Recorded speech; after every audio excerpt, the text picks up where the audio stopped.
This time on Between the Wheels. On this very special episode, we're taking a walk down memory lane, a window into the past. This is Joe's Boneyard. It contains over 400 vintage vehicles left for dead that would normally be scrapped, but instead are here to get preserved. Now these vehicles are past saving, so most of them will go in the scrapyard and get crushed, but this place is meant to preserve them. Join me now as we go take a stroll in Joe's Boneyard.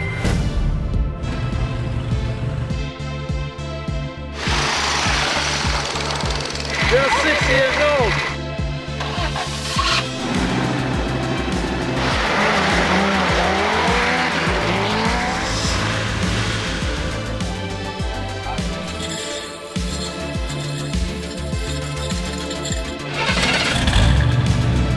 Wow.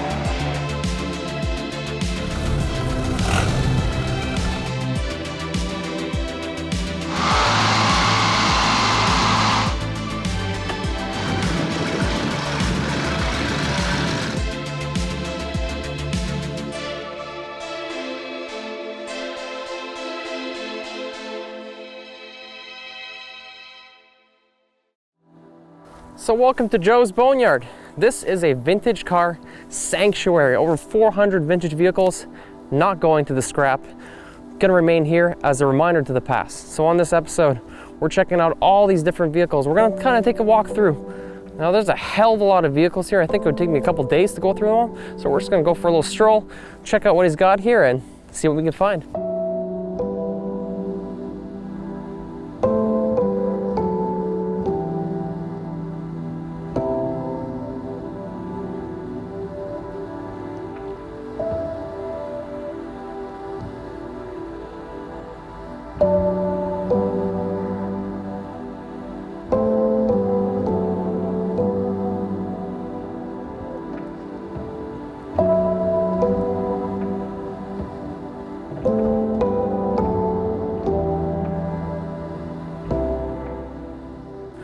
All right, so here we are, Joe's Boneyard. This is gonna be truly interesting. We're doing 2 cameras at once, so this is the first kind of taking a page out of Les Stroud's Survivor Man's book, although I've never seen him do this before. So here we are, this place is really cool. Just walking through here, you see, it looks like there's no end to sight, first of all. It just keeps going and going and going. I did some drone stuff, and it's amazing here. We're gonna look around and see what we can find. So there's a lot of different decades of vehicles here. As we could see, they got some more modern stuff over here. If you come in here, it starts getting a little older. You know, you start getting to the 80s and even 90s. Got some Crown Vics here. Now, I'm not an expert. I'm not gonna know every single car here. In fact, I'm not gonna know most of them, but maybe you can. So maybe you can give me a hand in the comments, see which vehicles you can identify, put them in, you know? Be a lot of fun. So let's just check over here what we got. You know, a lot of these cars are really buried in the woods. Some of them are more visible than others. This one over here still got a license plate on it. That's pretty cool. It's a Plymouth. You know, I don't know how he got all these vehicles or how long it took him, but this is a really impressive collection. You know, looking here, yeah, it makes you kind of sad seeing these vehicles, you know, kind of rotting away. But the thing is, most of these cars, they can't be saved. So it's just much better that they remain here, go to the scrapyard, in my opinion. See, let's check out this truck. What do we got here? Bullet holes? Yeah, those look like bullet holes. That's pretty cool. It's an old Chevy. Wow. It's got more paint colors. Oh, you can see the primer underneath. Yeah, definitely been painted a couple times. Also has a license plate on it. That's pretty cool. Let's continue. This place is really wild, you know, just walking through here. You know, I've never seen most of these vehicles in my life in person, so this is really cool for me as a car enthusiast, you know. The idea of this show is for you to learn as I learn, so that you don't have to be a car expert and know all the answers. You know, you can walk through here, learn some new stuff. It's pretty neat. Check out this guy over here. This is interesting. Still got the engine in it. Yeah.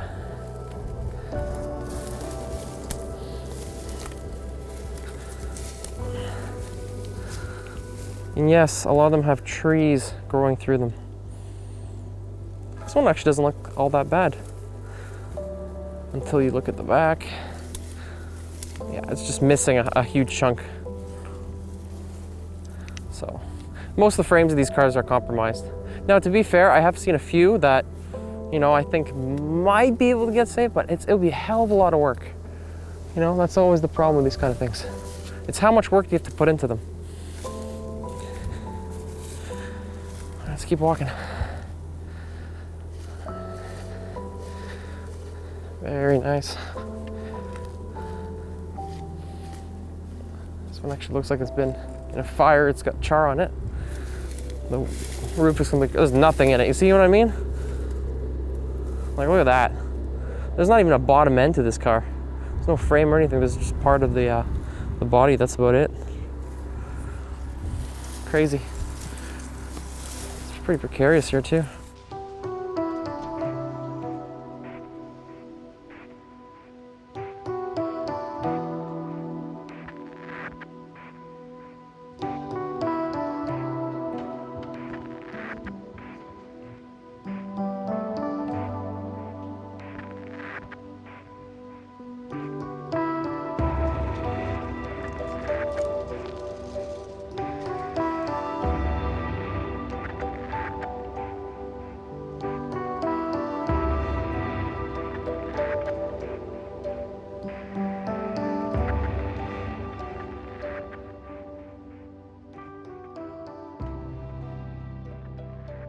Look at the size of that hood.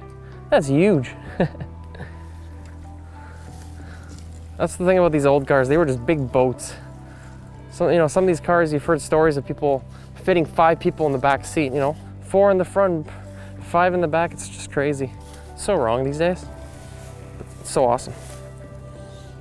This one you can actually see the original gauge is still here. Really cool.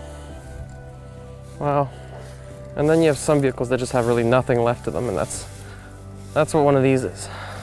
This one doesn't have a frame. Cool. Whew. That's pretty. You know, there's just something about that late 60s, early 70s body style. They just did such a great job. It seems all the great vehicles were from that time. You know, the Chevelles, you know, the Chargers, the Roadrunners, Challengers, all those. And then one of my favorite cars actually, and one I'm actually looking for on the side, Chevy Nova. This is a 6872. And yeah, really nice car. They just don't make them like that anymore. So hard to find these.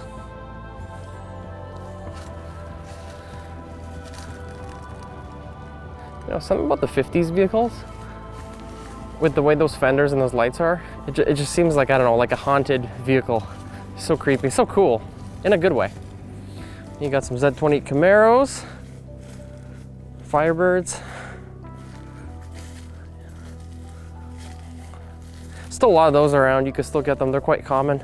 You know, the 80s vehicles, much less demand for them than the like 70s or 60s. Man, this place is endless. It just goes on and on. I think I could spend all day here. I wouldn't cover all the vehicles. But you know what? This is one of those places that you look at and you don't have to really say anything. You just have to look.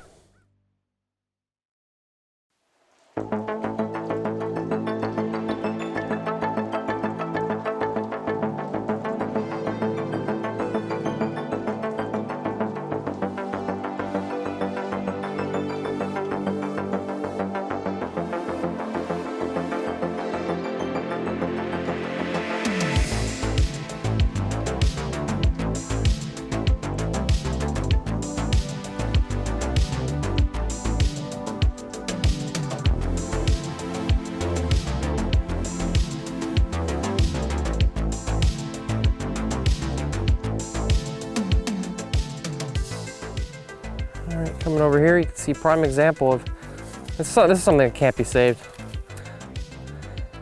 But how cool is it to see that? Like how times have changed. You know, this is why a place like this is so cool, because where else can you go and see one? There's only probably, you know, I would say a few dozen of these maybe in all of North America. So we're really lucky to be right beside one of them. Now I found this place by chance. I was looking for cars, vintage car lots basically, because I'm on the hunt for a vintage car myself. And I found this place, and wow, what a treat this is. Look at the size of this car. The moss growing inside it. It's awesome.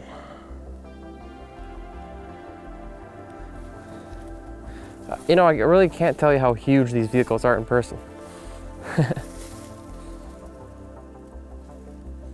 Pretty cool. Oh, this one's completely stripped down. There's not much left to it, but still really cool to see the shell. For the most part, most of the engines have been removed on these cars, so that has gone to recycling, but you know, the shells are still here. That is an El Camino. Very cool. That is such an odd vehicle that they made, you know, let's make a pickup truck muscle car. At first, the El Camino was actually not a success. It was actually a failure, and then it was later, it was the younger generation that really got into it, and then it became kind of popular, and now here it is. It's just a very unique vehicle. But hey, unique is what sells, right? It's, you know, how many people like those VW camper vans? Those things are more popular than ever, and they haven't been made in a very long time. It's pretty difficult to get in here. You know, walking through here, it's very grown in. A lot of Chevys. Very cool.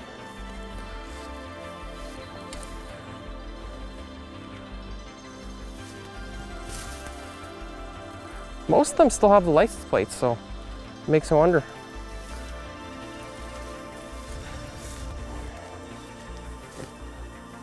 Wow.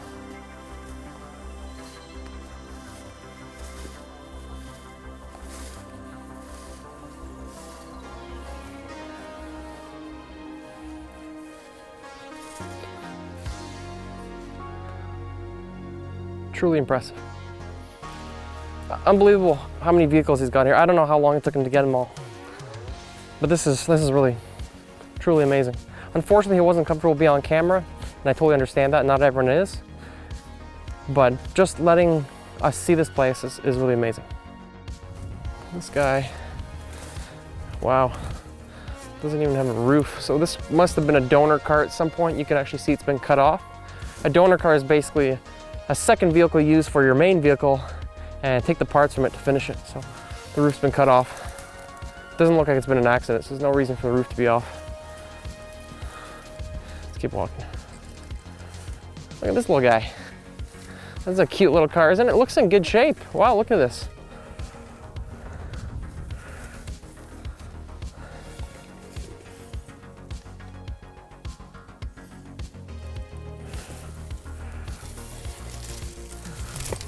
See if we can get a better look here. A lot of woods here, so it's tough to see exactly, like exactly the car all the way around, but this is not too bad. All right, let's continue. Oh, this looks like something interesting. Big full-size car right there. Look at that boat. That's awesome. It almost looks like a Mercury Cougar here, actually. I'm not 100% sure what that is, but I always like the Mercury Cougars. You know, they got that really neat grille in the front, in the late 60s there, early 70s. Really neat. Now, I'm not sure what that is.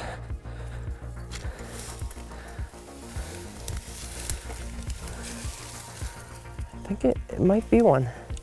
I might be wrong, though. Probably am. Look at that roof, just done. Now, there's not too many cars from most of the cars here I've seen have been from the 60s, 70s. There are some from the 50s, like this one over here. So, let's check her out. Monarch. Pretty cool. Once again though, like, wow. Let's keep going. Now, walking down this area, you could see, it's not the easiest walking in the world. So, right now it's fall, which is good because I can actually kind of see things, but this is really grown in the summer, so it'd be hard to see. What do we got over here? I always found those lights pretty cool. Oh, this guy's rough. This one's rough. But like, how cool would it be to, you know, clean that up and actually be able to save the outside of the body? That'd be pretty cool. Be really cool before and after.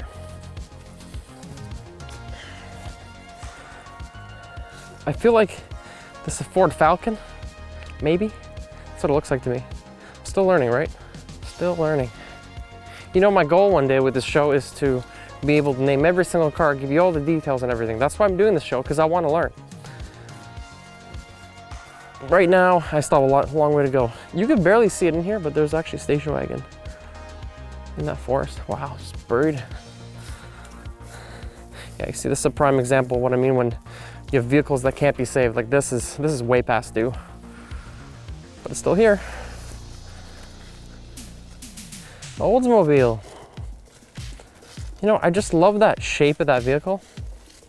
It's so cool. Look at the space in it. It's huge. You got more room in the back than most cars do in the front these days, I swear. This one's in pretty good shape. Look at that. Pretty clean. A lot of old farm trucks here, you know. These old pickup trucks, pretty popular these days. A lot of people like to restore them. This one, no chance, for obvious reasons. Look at that. Do I see what I think I see in there? Oh no, it's a GMC.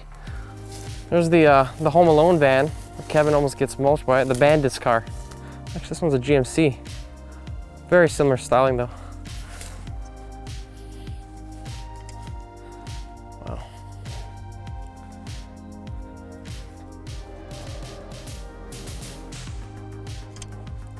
Lincoln Continental, eh? I know this is a very different episode. I know a lot of people are gonna be flack, you know, well, Max, you should know everything about these cars. You should give us points. That would be pretty cool. This was kind of like a spur of the moment thing. It was like either we get it or we don't. So I decided to come and get it. I just think sometimes you don't have to say that much. Look at this car. It's completely grown in inside there. Like it's packed in the window. I'm not sure if you can see.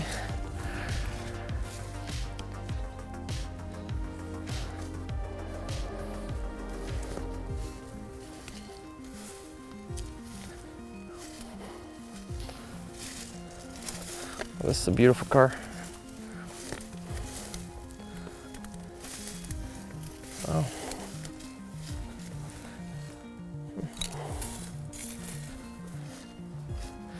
Oh, we used to have one of these guys back in the 90s.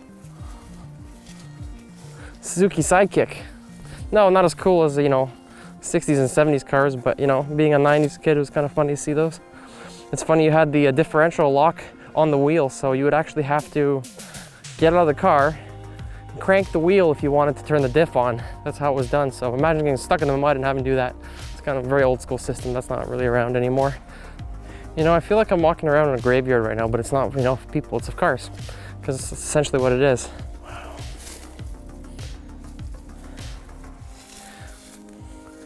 This is like Mike Hall's paradise here, or his hell, because he used to have the same thing. He just got rid of all his cars. Mike Hall, of course, is a very special, famous restorer. Rust Valley Restorations, awesome show.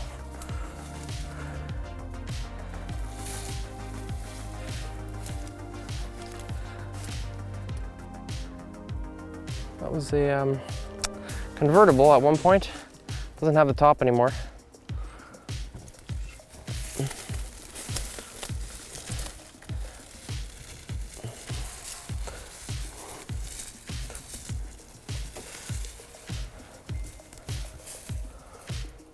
Very nice.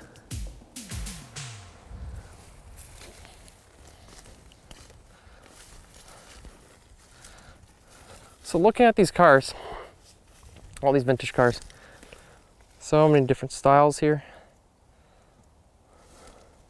Yeah, like these aren't savable, but it's just so cool to see them, right? I love seeing the big difference between the 50s and the 60s.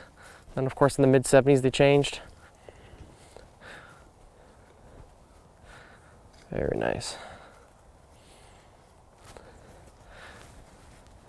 Buick Rivera.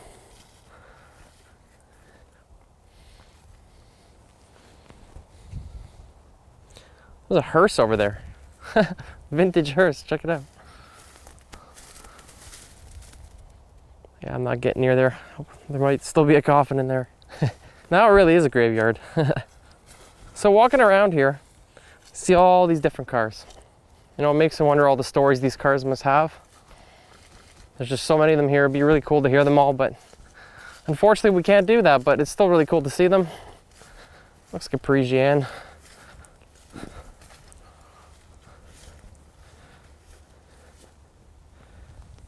Wow. Oh, we got a fastback over here. I always like that style. It looks so cool. Like the Ford Mach 2, like a 72. It looks really neat. I don't know. It's just like really unique looking style.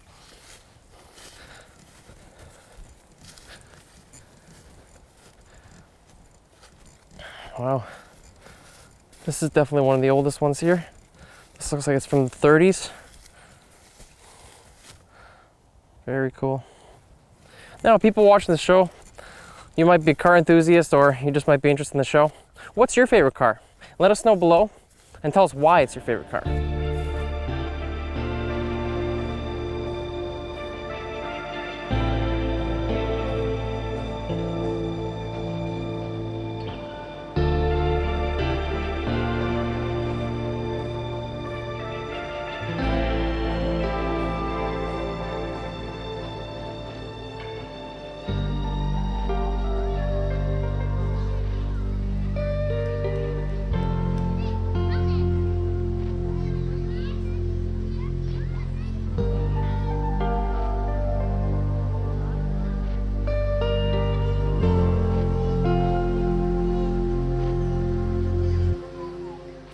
Yeah, this car's days might be over.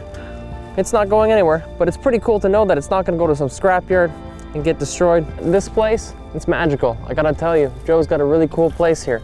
Absolutely amazing that he was able to collect all these cars that would normally go into the scrapper and be gone from the world forever as a reminder of the past. It's really cool here. You could have old timers come here, check out cars they used to see when they were younger, and new families discover things that they didn't even know existed. Pretty cool place, if you ask me. Next time on Between the Wheels. This is not the type of weather that you want to travel in, but if you're looking to have some fun, that's a whole different story.